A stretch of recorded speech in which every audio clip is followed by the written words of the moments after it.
Greetings and salutations to everybody. My name is Charlie Kim, and today I want to get into the topic of how to start running in 2021.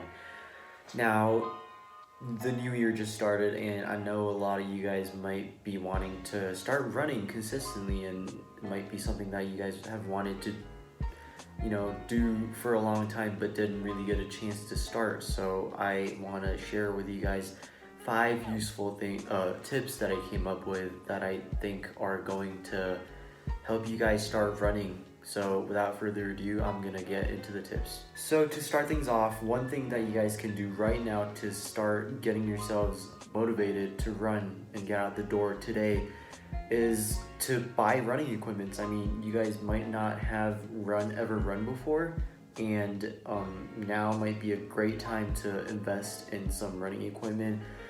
Head to your local store and grab a new pair of shoes or shorts or whatever it might be.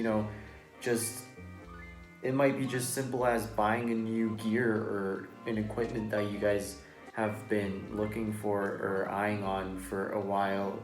Might do the trick and help you guys get out the door, because if you look good, you feel good, then you just automatically might be more motivated to get out the door and get the miles in.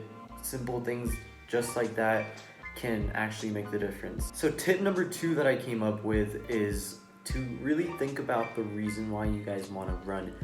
There might be reasons that you clicked on this video in the first place, and obviously if you clicked on this video, then you guys want to run. But what is the reason that you guys want to run? It might be a motivation for you guys to run in order to lose weight, or just get fit overall, or just to get faster in the new year, or whatever it might be. Just reminding yourself about that reason that you want to run might be a great motivator to get out the door again. And one thing that I do that really helps when me personally am doing like harder workouts is that I write whatever that motivates me to get this run in and get this session workout or whatever it might be to get done. I write whatever motivates me. It could be a quote, it could be a sentence, it could be someone that motivates you to run.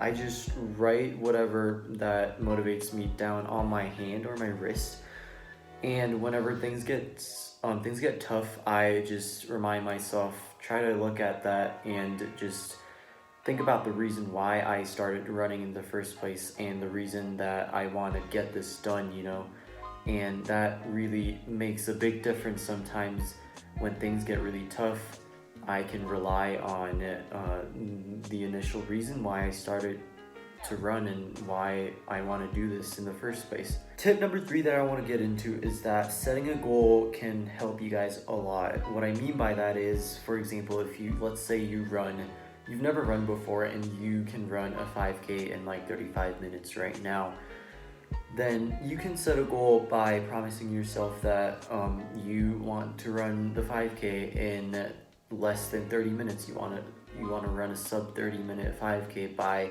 the end of April, for example. If you start running right now, then you can build up your fitness and your stamina by running every day or every other day or whatever the case might be.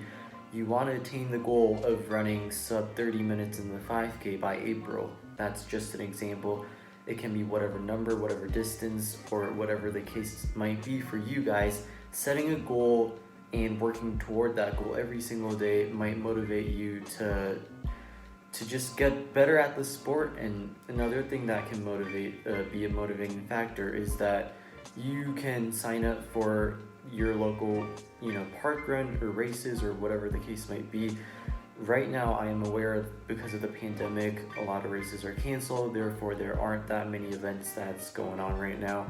But once this pandemic ends, participating in races and training for that can be an extra motivation for you guys to just set a goal and work toward that goal every day. And knowing what that goal is can help a lot and make a big difference. The 4th tip is to get more involved with the running community, and you can do this right now by going on your phone and going on Twitter, YouTube, Facebook, and Instagram, or any kind of social media that you use, and find out about running groups that you can just simply join, and start a discussion with other runners about training plans, gears, injuries, whatever it might be that you're curious about. You can just start a discussion, because there are a lot of forums that you can join where you can get helpful tips or insights on whatever you want to learn. A group that I actually recommend is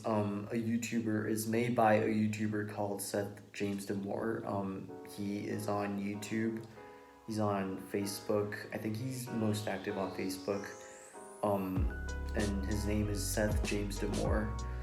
And his group is really awesome. He talks about a lot of stuff, a lot of training tips, racing tips, just basically everything that you want to know about as a runner, as a new runner, and or as a runner who just wants to get faster.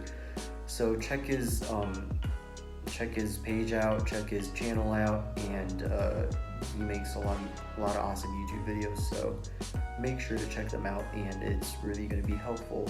Just getting more involved and just getting the conversation started with other runners is just a great way to learn and get into the sport if you're just starting out.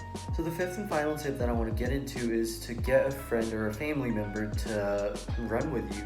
Sometimes having someone right next to you while you run, and being able to run with someone, just even though you guys don't interact or talk much during the run together, it can be a big psychological help, believe it or not. And of course, right now, again, because of the COVID-19 pandemic, you might not be able to run with too many people, but if you abide by the local rules and regulations, just getting someone to run with you can help a lot. And that is why pacemakers in elite running can help elite runners to run a lot better. Is not only do they help the runners to set an even pace throughout the entire race, but it's just a big psychological help for them, just because there's someone in front of you and you can just kind of zone out and you can just follow them, and it just helps a lot mentally. And you guys are going to find that out when you have someone right next to you when you run, and you compare that to you trying to run by yourself, and you probably are gonna feel a big difference. So those were the 5 reasons that I came up with today, and I really hope that those tips were helpful and are going to be helpful in the long run. And I wish you guys all the best in your running journey of 2021, because running is an awesome sport, and it just has benefited me and helps me in so many ways that I can't explain, both physically and mentally. So I wish you guys all the best, and I'll catch you guys in the next one.